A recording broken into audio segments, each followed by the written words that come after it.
Alright, I've completed my business here in Sydney. As I've mentioned in a previous video, the link is in the description below. Now I'm going to head back to the Gold Coast with Jetstar. Now, those who know my channel from my first video, link also in description, know that I did not have a good time last time. I was on the A321neo. However, today I'm giving them a go again on the standard A321. Let's check it out. Alright, made it through Sydney security. As always, fairly easy, for me anyway, from my experiences coming through Sydney Airport. Just sitting down here near the gate, watching all the planes. Don't know what was happening before. A couple of go-arounds and an aborted takeoff, so interesting to find out what happened there. Anyway, so far so good here in Sydney Airport. I'm enjoying a little bit of plane spotting before I get on my Jetstar A321 back to the Gold Coast. The aircraft for today's flight was a 7-year-old Airbus A321 delivered new to the airline in 2016. Perfect, thank you. Perfect, thanks. Row 23, okay? Great. Thank you.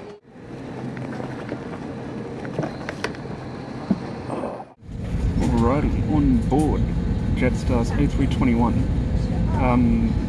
Legroom is to be expected from Jetstar. Yeah, not so good, but the seat is definitely more comfortable than the A321neo.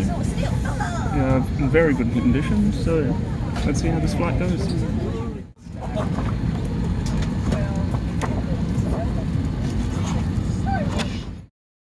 Before too long, and on time, we pushed back and taxied to the far side of the airport for departure.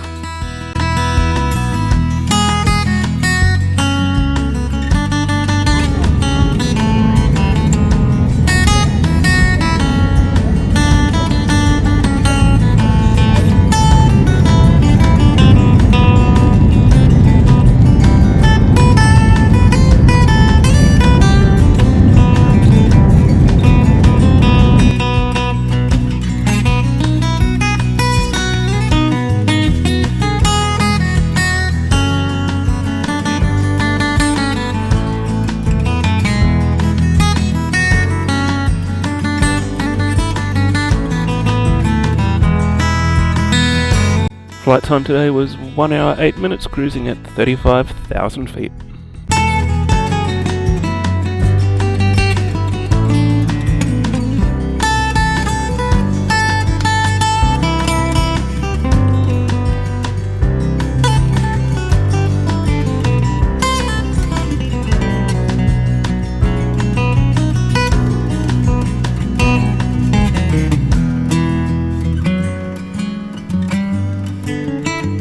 As is usual in Eastern Australia, the scenery was spectacular, even though at times it's just clouds as far as the eye can see.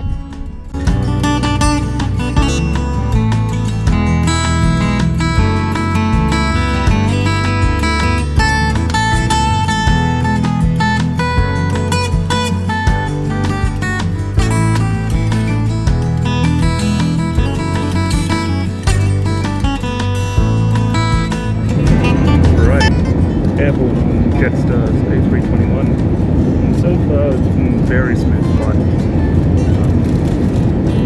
The engines aren't as noisy as I remember as Airbus engines being, so yeah, pretty nice views of the departure, and I can just see many miles of just white, beautiful clouds. Anyway, we're going to crack on and get back to it. Now, despite Jetstar's reputation, there were no real issues with the service on ground or on board, or the punctuality of the flight. The onboard prices are a bit more reasonable than those on Virgin. I bought a Coke and a can of Pringles, and the cost of that was $8, which in my opinion is pretty good value for a low-cost airline.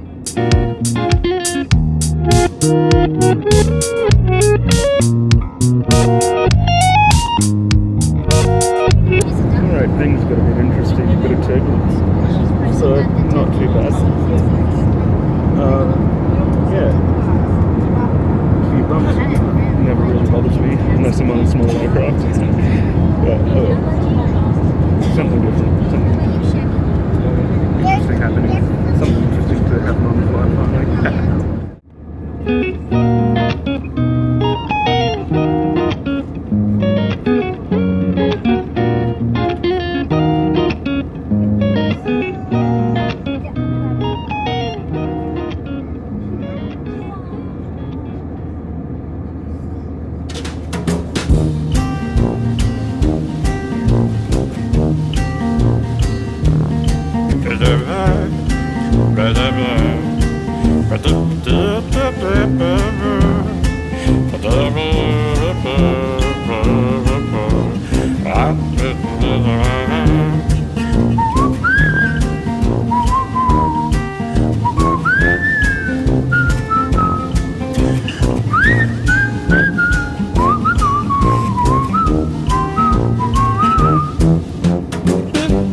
Later on we encountered more turbulence, just to shake things up, pun intended.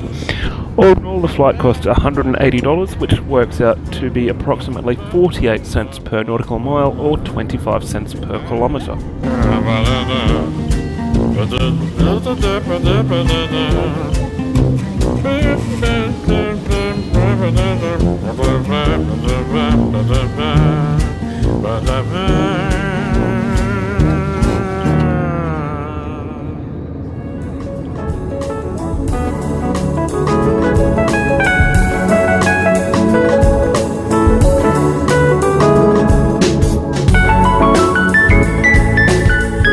As we descended, I noticed that we were going to land from the north, giving those of us on the left-hand side of the aircraft some amazing views of the Gold Coast's southern beaches.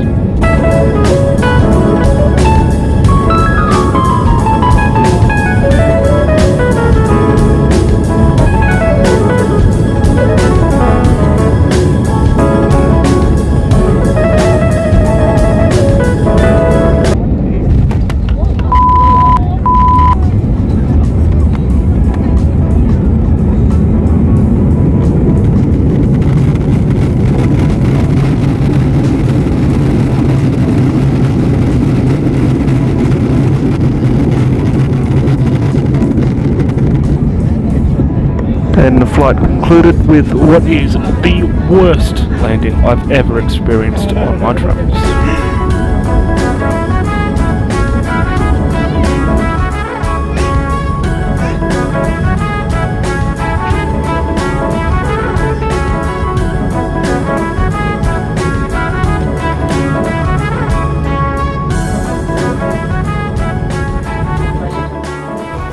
Oh, we landed. Well, at least I think we have. Overall, fairly cool flight. I mean, wasn't expecting much from Jetstar, but quite honestly, not too bad. The landing, however,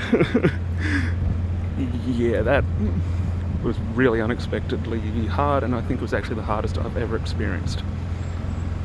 However many flights I've done in my life, I think, yeah, that was very seriously the hardest landing ever that I've been through. It certainly woke a few people up and might have even put a few off flying, I don't know, but oh well. All in all, it was a cool flight.